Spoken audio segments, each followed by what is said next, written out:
got Kodak over here. You gonna help me out? All right, now he's relaxing. So Tupp's makes very great hoppy beers, but they started this series, and this is number 20. And I missed a lot of them, but I had number 9. I was at the bar. It's a little pricey, but I had to try it, and I had 2 pints.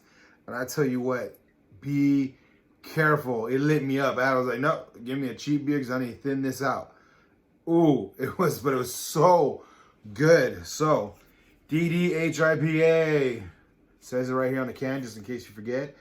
Double dry hopped Indian Pale Ale. So, you have IPA, and some people did it on purpose, some people do it on accident, but there's supposed to be dots between them to separate to know that it stands, for words. But we've come to a point where you don't even do it. So as soon as you see people like, yeah, IPA, but other people don't know that, and it's like IPA. So you got IPA. Then if the D is a double hop, so DIPA. And this would be DIPA because it has the H in the middle. Or not, I don't know. We'll see what happens. But these bad boys definitely tell you what hops you're going with. Dry hops, they literally will get it going. And when it's cooled down, I believe, or even when it's warm, you can just pop more hops in there. It's the fresh, beautiful leaves from the hops. They just throw it in there. And double just means they put twice the amount. So if they wanted to put like a 5-gallon bucket, they're just gonna double that bad boy. And you can even put some at the end right before kegging. Hey, when it's kegging. So obviously a lot of heads. You gotta be careful on that. You see how cloudy that is? Oh my God, that's when it's beautiful. Like, I'm not gonna lie. There's one Spindle Tap, Houston Haze. That was really the first one. I had no idea what I was doing. Totally poured it out. And it, like how white this foam was, that's what it looked like, but it was cloudy. It looked crazy. I was scared to try it, but you can smell the beautiful aroma of the hops. So I'm gonna try and finish this beautifully. All right, boom. And right here, they let you know, they got the cashmere hops, 50% of that. Mosaic, which is a very favorite of mine because they have the beautiful fruitiness from it. 30% of that, and Huel Melon. I didn't even know that one existed, and that one has 20%. So they do these different mixtures, and it becomes the next series. I had like 9 and 12, so let's see. Go for it. Pretty mellow. Whoa, this one. But yeah, it's a little melony. Pineapple, mango, papaya. Yeah. Papaya. Oh, it's very fruity. It's not super thick on the body, but it's enough to be not a light beer. It's like, I'm here. We're gonna hang out, but we're gonna have some fun.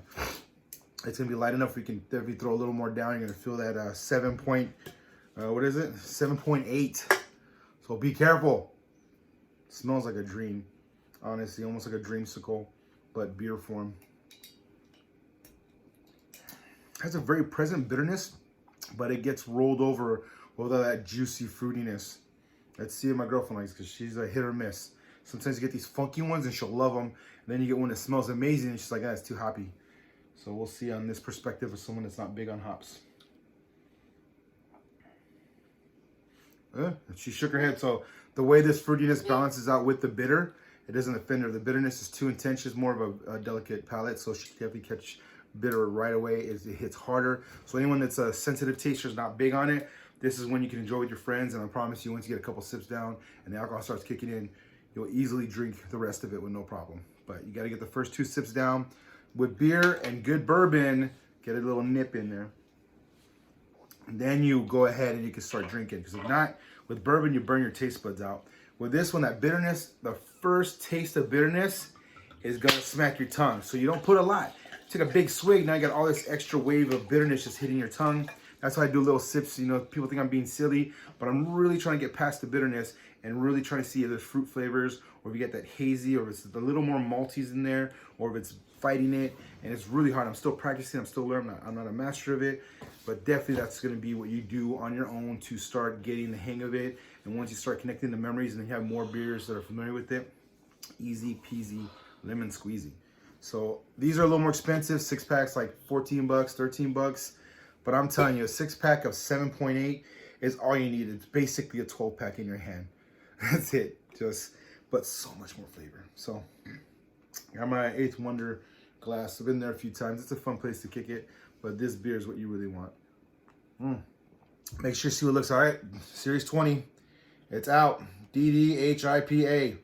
hopefully I recommend it. This is if you're a hop lover, IPA lover, just follow it. They haven't let me down yet. I'm just learning.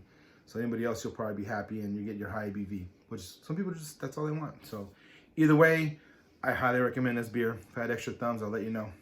But other than that, do be safe with it. Do enjoy it. And I hope you really, really love when you purchase this one. And hopefully if you're not on the trend already with it, try your best to stay on it. I get whenever I can because they get a little pricey and I'm trying to jump around on different beers, but I'll do my best. So hopefully this just puts you back on track where someone's looking at it and you should already know. Just go for it. But do be safe, drink safe, and have a good night.